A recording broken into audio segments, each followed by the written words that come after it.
Kupas, kulik isu Kapuas. Assalamualaikum warahmatullahi wabarakatuh. Kupas kulik isu Kapuas kembali hadir di tengah-tengah Anda. Pendengar dan pemirsa, tentunya pada bulan ini 21 April kita memperingati Hari Kartini. Dan pada kesempatan kali ini kami diundang untuk hadir ya berbincang-bincang di Kartininya Indonesia nih, khususnya di Kota Pontianak dan Kalimantan Barat. Beliau cukup menginspirasi karena sudah menjadi anggota dewan kalau tidak salah 3 periode, kalau tidak salah ya. Nanti kita langsung bincang-bincang saja bersama narasumber kita yang cantik pada kesempatan kali ini ya, Kak Baby Nailufa. Assalamualaikum warahmatullahi wabarakatuh, Kak Baby. Waalaikumsalam warahmatullahi wabarakatuh. Tampil cantik pada kesempatan kali ini, Kak Baby ya. Alhamdulillah, masya Allah, Wah. tabarakallah. Beliau ini bisa jadi inspirasi ya, bukan bisa jadi, malahan banyak yang menjadi patokannya begitu, tolak ukur wanita yang sukses di legislatif begitu. Amin. Faktanya demikian itu, Kak Baby. Ya, masya Allah. Alhamdulillah kalau begitu ya. Masya Allah. Kak Baby, sebelum kita melangkah jauh ke depan begitu, Ya. saya pengen tahu deh, banyak juga pendengar dan juga pemirsa kita mungkin tahunya Kak Baby jadi anggota dewan nih. Ya. Tapi di latar belakang pendidikannya belum banyak yang tahu nih. Gitu ya. Nah, seperti apa nih Kak Baby? Sebelum terjun ke dunia politik ya. Jadi memang kalau bicara latar belakang, saya sejak di bangku sekolah, di bangku SD itu memang sudah mencintai organisasi dan kepemimpinan. Gitu. Oh, begitu. Leadership tuh udah tertanam dari diri saya. Jadi saya bersekolah di SD Muhammadiyah 2. Di sana memang banyak sekali mengikuti ekstrakurikuler seperti pramuka gitu ya, paskibra. Jadi bisa jadi ya serba bisa lah gitu ya. Kalau apa-apa tuh mau gitu. Nari ikut, kasidah ikut, pidato ikut. Jadi Oh, gitu. memang kalau dibilang akademik saya nggak terlalu menonjol. Saya lebih menonjol di memang di bakat Asik. dan seni gitu. Terlihat dari muka kali ya. Jadi itu yang mungkin digali oleh potensi itu digali oleh orang tua saya gitu. Sehingga alhamdulillah saya bisa menggali potensi itu dan bisa memberikan sumbangsi kepada masyarakat banyak terkait kiprah saya di dunia politik. Oke, itu SD. Dari SMP. SMP, masuk dunia SMP juga sama aktif di Paskibra, Pramuka. SMA saya kebetulan SMA-nya 1 tahun aja di Pontianak, kemudian pindah ke Bandung. Di sana juga ikut Paskibra juga, walaupun tinggi saya nggak sesuai dengan Paskibra, tapi saya pikir kepemimpinan saya, leadership saya yang digali di situ gitu, dan mental saya, gitu, fisik saya juga digali di situ. Jadi kemudian nggak tahu jalannya Allah, saya nikah muda. Wah, usia berapa itu? Usia 21 kurang 2 bulan. Ketemu Wow. suami saya selisih 10 bulan. Tapi mungkin jalannya Allah dengan saya nikah muda, sehingga ketika saya berkiprah sekarang saya nggak perlu disibukkan dengan menjadi ibu untuk anak-anak yang masih kecil, tapi ibu-ibu yang sudah anak-anaknya udah dewasa gitu, udah pada kuliah, Oh, udah masuk. begitu. Jadi lebih fokus gitu ya. Oke. Tadi belum disipil nih untuk Apa SMA-nya tuh? di mana tuh? SMA di Bandung, SMA Negeri 12. Oh, Bandung. begitu. SMP juga? SMP di SMP Negeri 3. Oh. Balik karena kawin muda, kemudian S1-nya karena saya langsung kerja extension ngambilnya di akuntansi Untan. Oke. Akuntansi Untan. Jadi Sampai- aslinya asli mana ini Kak Baby? aslinya asli Pontianak dong. Tapi Lahirnya sempat- di sempat ini ya, Pontianak. Di di Bandung luar kan ya? kita merantau ya. Bagaimanapun kita di daerah orang, jauh dari fasilitas orang tua. Saat itu orang tua saya juga anggota DPRD. Sehingga saya lebih tertempa ya, ketika kita merantau itu lebih tertempa. Dari segi fasilitas kita tidak dapatkan fasilitas orang tua, kemudian ya apapun itu kita belajar mandiri untuk diri sendiri, nyuci baju sendiri, menyiapkan makanan sendiri, pergi sekolah pergi sendiri gitu kan, naik angkot gitu. Jadi jauh dari fasilitas dari orang tua gitu. Itu tempaan saya. Oke, mandiri ya. Ya, mandiri. Oke, berdiri di atas kaki sendiri. Nah, Lalu kenapa alasannya Kak Baby bisa terjun ke dunia politik nih? jadi Ada alhamdulillah. bisikan-bisikan kah? Alhamdulillah ketemu suami yang memang tahu potensi saya. Oke. Kemudian orang tua saya juga kebetulan di politik, Golkar juga, anggota DPRD provinsi juga, sehingga saya merasa setelah anak saya sudah 2 gitu ya, saya melihat saya kok pingin masuk lagi ke organisasi, rindu dan haus gitu ya, ke organisasi. Waktu itu anak saya nomor 2 baru 1 tahun, jadi saya izin sama suami, karena saya anak kedua saya lahir 2004, 2005 saya izin masuk ke Golkar. Nah 2005 masuk ke Golkar berawal dari memang bakat saya di MC, masuk jadi MC waktu itu MC, Wis. kemudian baca Ikrar Pancabakti, Pancasila dan sebagainya, sehingga itulah yang dari bawah saya masuk ke dunia politik dari di Golkar itu. Gitu. Oke. Setelah itu langsung ini ya menjadi anggota legislatif ya, tahun 2005 itu. Jadi saya belum pengurus juga itu. Oh, belum. Jadi Masih memang anggota ya? ibaratnya Kader. ya kader saja, masih kader muda yang ditempa melalui TOT itu kan. Jadi memang ada pendidikan politik bagi anak-anak muda, karena saat itu walaupun udah menikah anak 2 tapi masih usia 26 ya, masih Yeah. 25 tahun. Jadi belum pengurus. 2008 saya baru masuk pengurus. Jadi memang di Golkar itu tempaannya luar biasa, nggak langsung masuk langsung. Jadi 2008 baru pengurus, 2009 baru caleg gagal. Caleg 2009 gagal, itu ya? 2009 baru Pertama kali nyalek Iya, gagal pula. gagal pula. Nah 2014 baru caleg berhasil. Wah. Berarti ada pembelajaran yang terjadi Iya. di sana begitu ya. Prosesnya yang kita- 2014. Baru 2014 Terpilih. baru bisa mengalahkan incumbent. Oke. Lalu perasaan Kak Baby saat ternyata nama Kak Baby ini muncul begitu. Seperti apa? Saya rasa dunia politik itu adalah memang tantangan buat saya. Bagaimana memang dari awal saya ingin bisa bermanfaat bagi orang banyak, bisa kebetulan saya baik dalam berkomunikasi, sehingga saya rasa berkomunikasi menjadi tantangan, berkomunikasi kepada masyarakat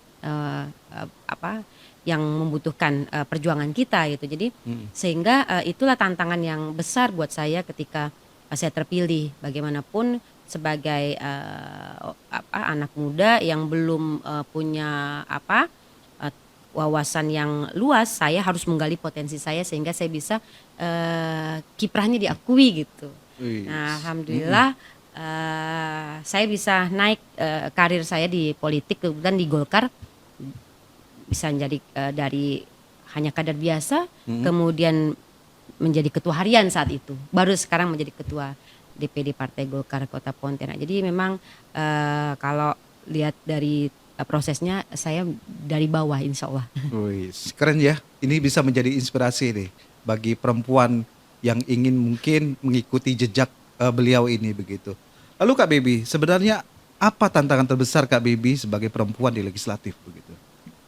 Tantangan terbesar karena kita tidak mencapai 30% ya. Jadi perjuangannya tuh tentu ketika kita memperjuangkan terkait permasalahan perempuan dan anak, itu tidak semua disuarakan oleh kita gitu kan. Jadi sehingga butuh tantangan yang luar biasa karena nggak mencapai 30%, kemudian kita memiliki karena kolektif kolegial, sehingga tentunya butuh kolaborasi dan butuh kerjasama yang baik sebenarnya antar serikandi-serikandi yang ada di DPRD Kota Pontianak. Namun tentunya inilah yang menjadi PR kita bersama ketika keterlibatan perempuan di dunia politik itu minim sekali gitu. Sehingga perjuangan itu selalu harus terus karena tidak pernah mencapai maksimal ketika kita tidak mendominasi. Oke, dan sebagai informasi beliau ini adalah saat ini menjabat Wakil Ketua DPRD Kota Pontianak ya Kak Baby? Alhamdulillah. Oh, keren ya. Padahal awalnya komisi berapa dulu? Oh, saya selalu berganti-ganti gitu komisi karena saya ingin belajar, pingin selalu mengasah potensi diri, pingin selalu tahu hal-hal yang memang apa yang bisa kita awasi dan menjalankan fungsi saya sebagai anggota DPRD. Kemudian seperti apa kinerja dari pemerintah Kota Pontianak terkait permasalahan pelayanan publik yang ada. Kemudian ya tentunya semua komisi saya jalani gitu. Duduki ya. Iya. Oke. Kak Baby ini kan sebagai perempuan begitu. Pernah tidak merasa mungkin ada yang melakukan tindakan diskriminasi, menganggap Kak Baby ini perempuan, enteng aja gitu. Awal-awal aduh sangat ini perjuangan luar biasa ya. Mm-mm. Awal-awal ketika saya mau menjadi ketua LKPJ. Ini kan masa-masa musimnya LKPJ ya. Iya. Jadi aduh pilek lah. Musim-musimnya LKPJ. Mm-mm. Bulan-bulan inilah waktu itu saya mau ditunjuk menjadi ketua LKPJ. Wah ditentang tuh gitu. Mm-mm. Kita nggak butuh pemimpin perempuan. Iya. Tapi saya bilang mohon maaf Pak, ketika menentukan ketua LKPJ, kami di sini bukan pajangan, tapi kami di sini ingin juga menunjukkan bahwa kami mampu untuk bisa memimpin di DPRD ini. Nah, sehingga alhamdulillah ada teman-teman juga yang mendukung ya. Kita tunjukkanlah dengan bahwa kita tidak hanya sebagai pajangan saja, hiasan saja, pemanis saja di DPRD, tapi bagaimana kiprah kita ini memang diakui.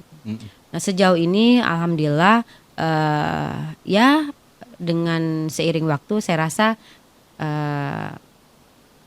saya bisa menunjukkan hal itu gitu ya. Dan memang ada begitu ya. Iya, dan saya rasa teman-teman juga anak-anak muda yang di sana teruslah berjuang bagaimana sebenarnya kita ini jangan sampai kita terwarnai gitu. Bagaimana kita bisa mewarnai dan menunjukkan bahwa kita tidak dilihat dari fisik atau tidak dilihat dari segi harta, tapi bagaimana kita bisa dilihat dari siapa, misal bukan hanya dari bahwa kita perempuan atau laki-laki, tapi bagaimana kita bisa dilihat dari sosok kita yang bisa kita kontribusikan kepada masyarakat banyak. Itu yang sebenarnya kita ingin tunjukkan kepada teman-teman politisi, masyarakat luas seperti itu. Oke.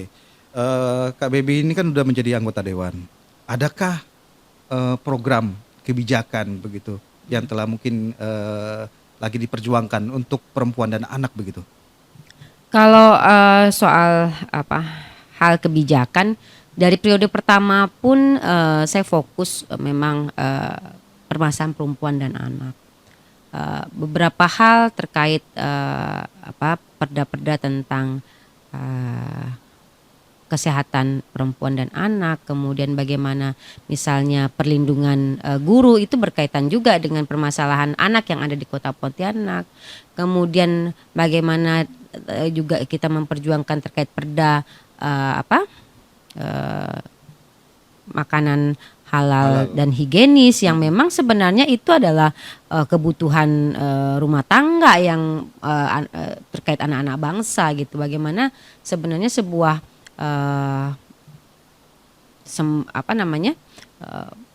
makanan yang beredar yang ada di Kota Pontianak ini bisa dilindungi oleh pemerintah terkait kehalalan dan kehigienisannya, karena berkaitan dengan tumbuh kembang anak juga. Bagaimana misalnya kita menemukan lontong yang beredar dengan pengawetnya gitu, kemudian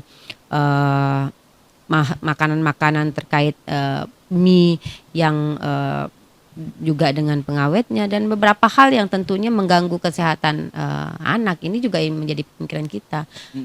Kemudian permasalahan kekerasan perempuan dan anak, dan permasalahan-permasalahan lain yang terkait tentang hal-hal yang berbau pendidikan yang ada di Kota Pontianak ini menjadi perjuangan saya. Dan saya fokus di Komisi 4 sudah berapa tahun, di infrastruktur juga sama. Tapi ketika ada permasalahan-permasalahan perempuan dan anak itu tentu menjadi perjuangan saya gitu sebagai perempuan gitu. Itu udah komitmen ketika saya menjadi anggota legislatif di periode pertama. Gak bisa bergeser ya? Gak bisa bergeser karena memang yang memperjuangkan itu ya yang tahu itu hanya perempuan itu sendiri gitu. Kak Baby, adanya masalah perempuan dan anak begitu. Apa yang menurut Kak Baby yang harus diperjuangkan? Terkait permasalahan perempuan dan anak yang memang dalam hal ini pasti kepedulian pemerintah terhadap kaum perempuan yang saat ini memang menjadi menjadi tumpuan di keluarga gitu ya. Kasus-kasus perceraian yang meningkat ini juga menjadi PR lah bagi kaum perempuan, bagaimana bisa mempertahankan sebuah keharmonisan dan ketahanan keluarga. Sumber masalah itu ada di keluarga semuanya. Nah ini yang menjadi sesuatu yang sebenarnya orang kadang menganggap itu hal kecil. eh, Membangun keluarga itu tidak semudah itu. Jadi sehingga butuh pedomannya adalah agama.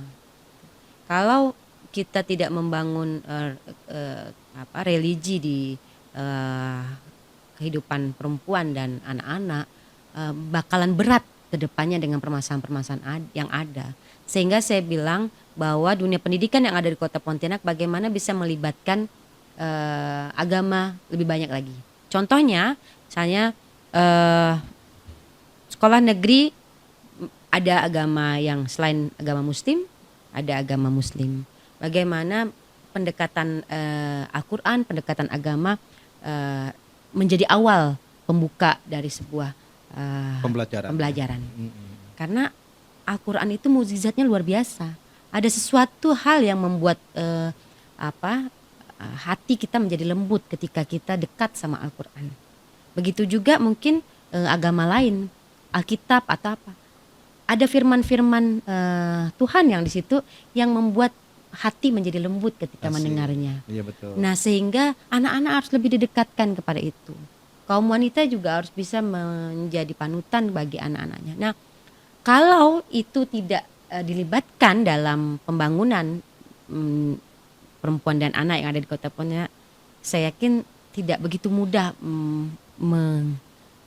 meminimkan permasalahan perempuan dan anak. Tapi harapannya tidak ada lagi ya permasalahan perempuan dan anak. Ya kita berharap meminimalkan. Kalau bilang tidak ada itu tidak mungkin, Mas Budi. Pasti yang kita bisa lakukan ada meminimalkan. Apalagi dengan teknologi yang sekarang luar biasa, ini tantangannya besar sekali gitu ya. Jadi kalau dibilang tidak ada sulit. Oke, Kak Bibi juga terkenal vokal begitu ya, kritis ya. Terhadap pemerintahan. Kenapa bisa begitu? Kenapa bisa berani begitu Kak Bibi?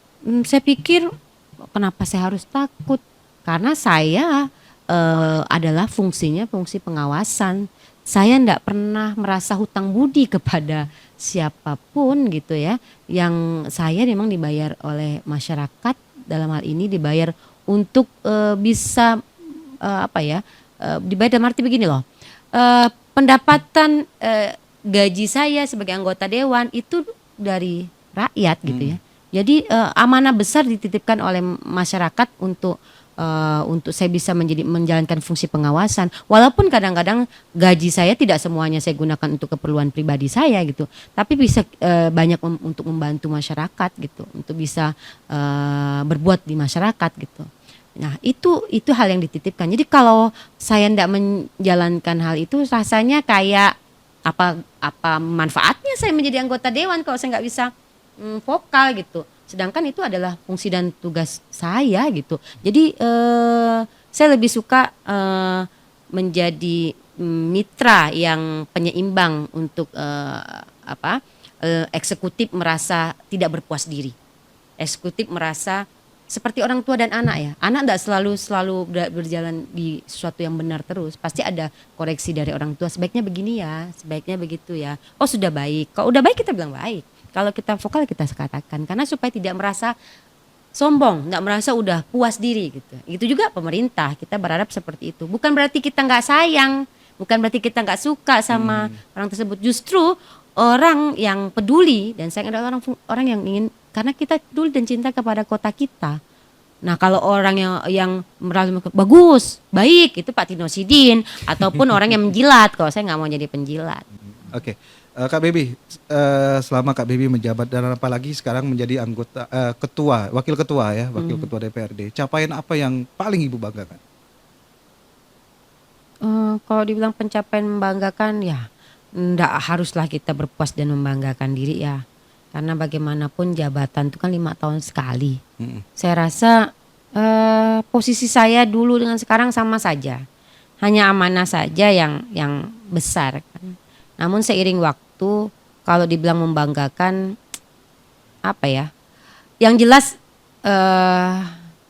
menjaga nama baik itu sangat-sangat sulit ya.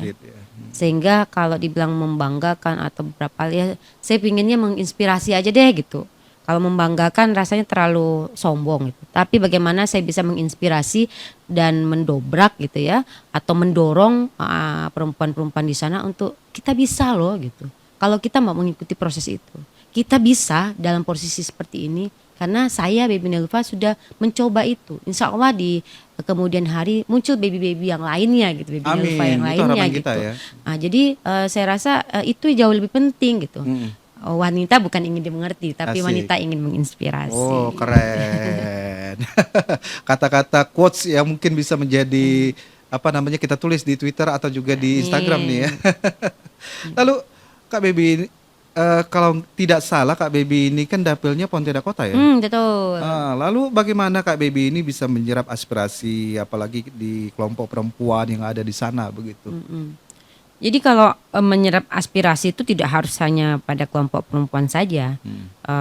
Semua menjadi tempat kita menyerap aspirasi gitu, anak muda, kaum laki-laki, kaum perempuan. Tapi bagaimana permasalahan yang begitu penting adalah permasalahan anak bangsa di sana gitu. Permasalahan ibu-ibu terkait ibu-ibu ini sebagai yang mendidik generasi penerus bangsa, sehingga bagaimana kaum wanita ini harus kita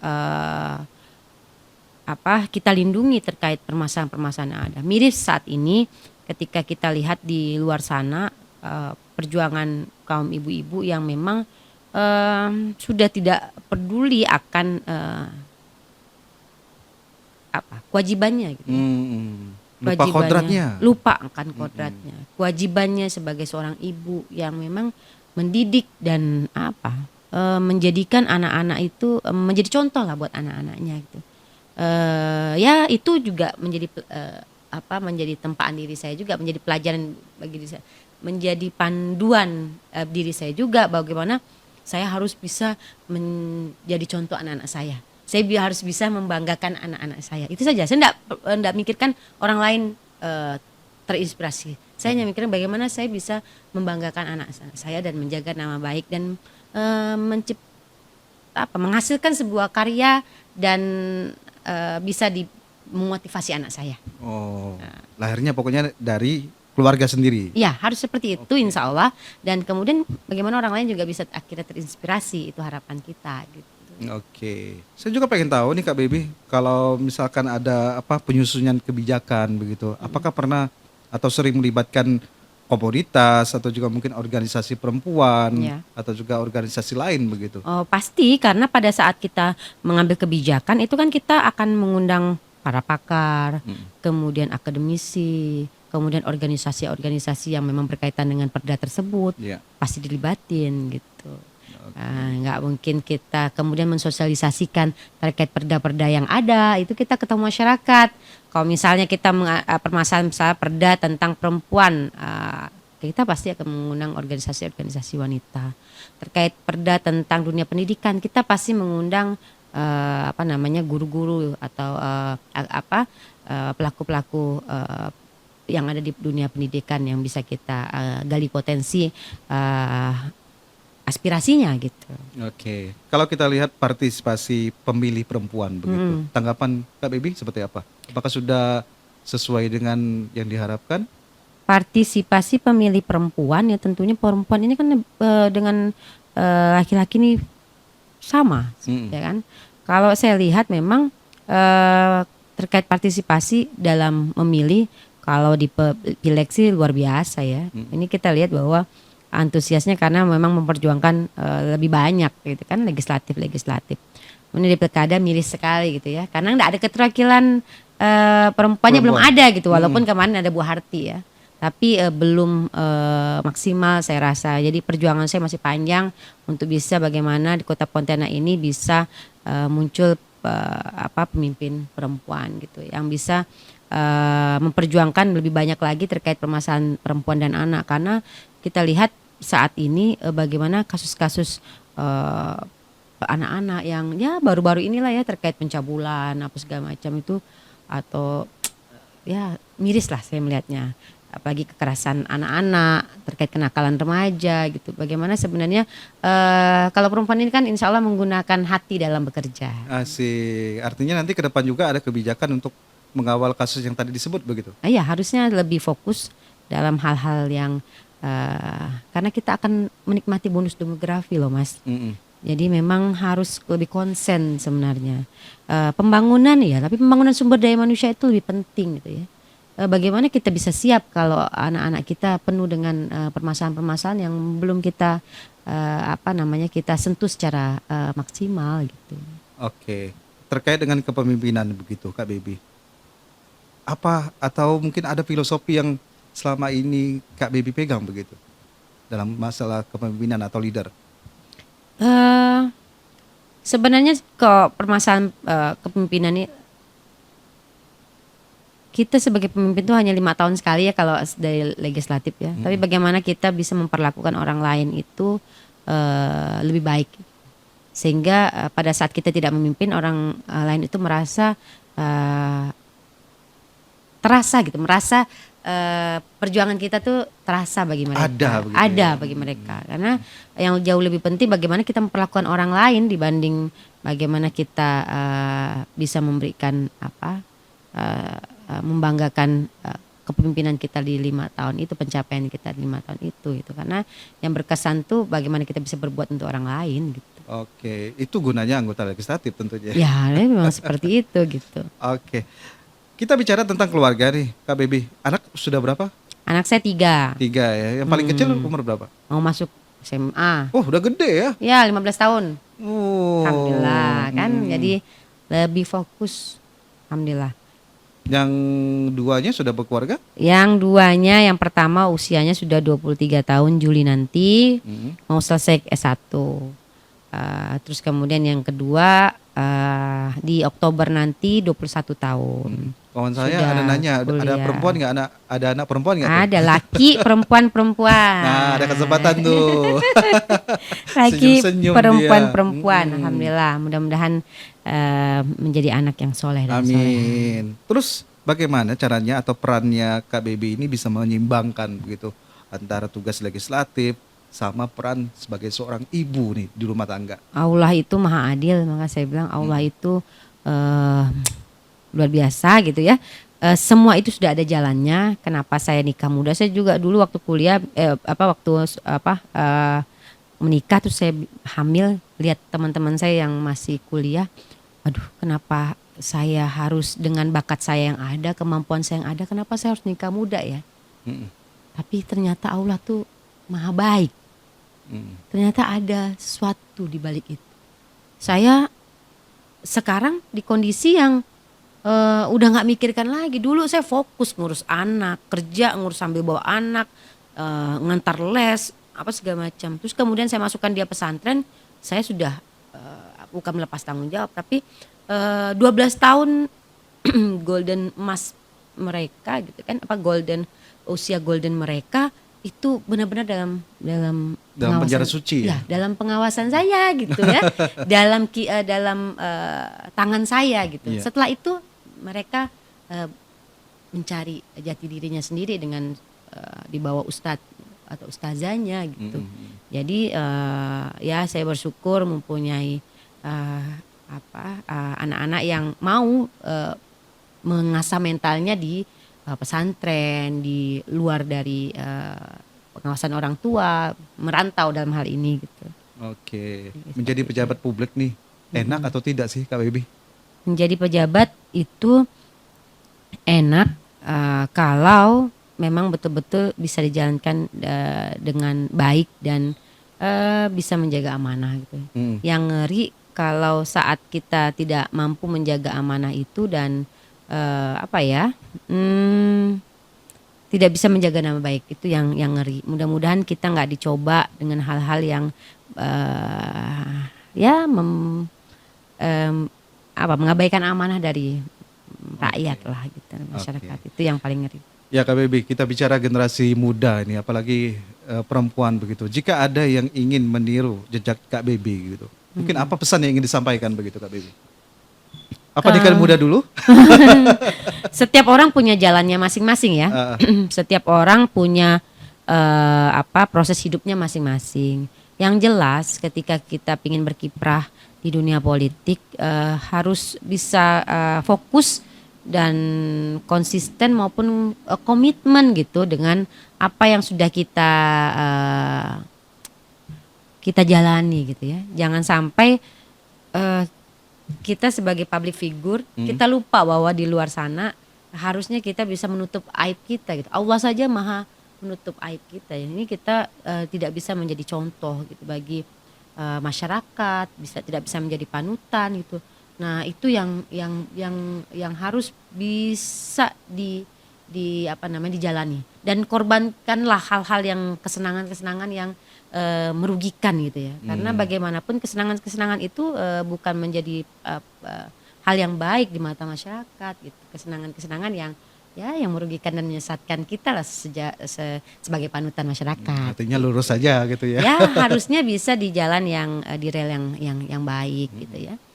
Minta pertolongan kepada Allah karena jabatan tuh enggak mudah. Dan satu lagi kalau perempuan, apa ridhonya suami. Nah, itu tuh surganya wanita. Ya.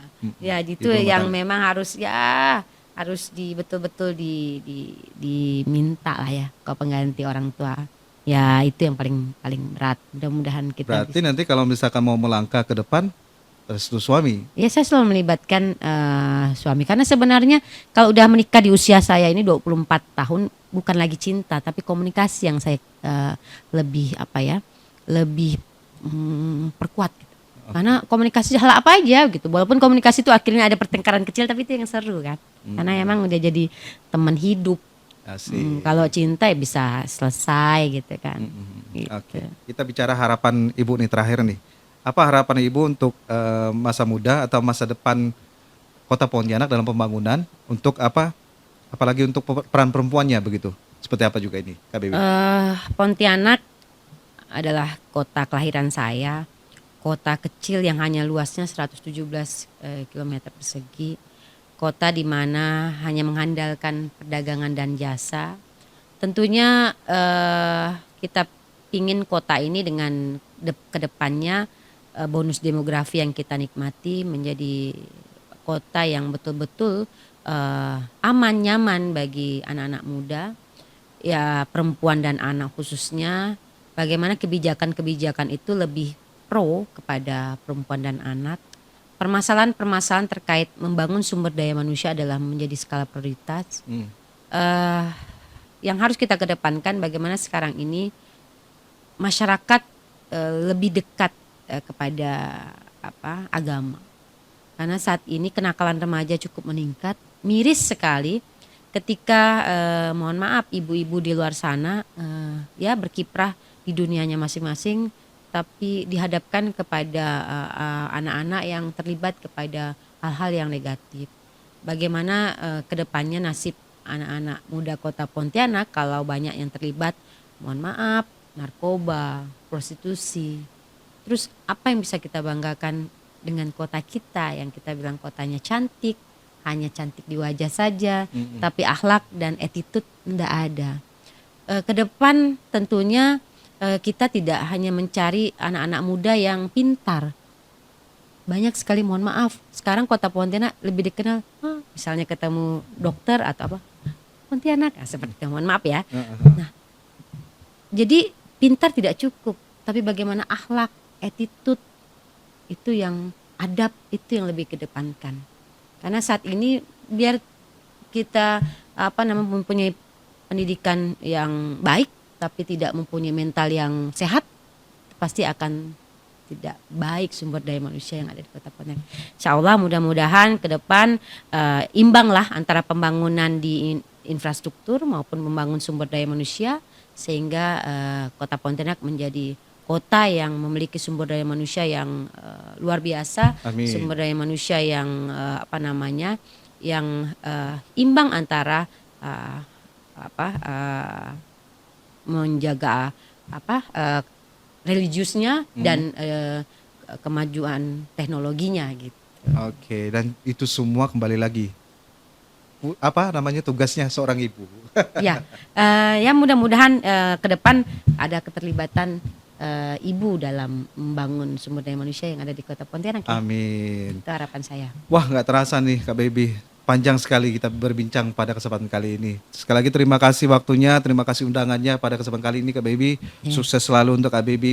Mudah-mudahan juga karirnya juga semakin panjang nih ya. Amin. Dan tentunya kita berharap berdoa bersama banyak lagi baby-baby lainnya yang tentunya hadir di Kota Pontianak yang akan meneruskan perjuangan beliau nih ya Amin. di Insyaallah. legislatif. Baik, Kak Baby terima kasih dan pendengar dan juga pemirsa kami cukupkan dulu kebersamaan kita di Kupas Kulik Isu Kapuas. Terima kasih atas kebersamaan Anda. Sampai jumpa. Kupas Kulik Isu Kapuas.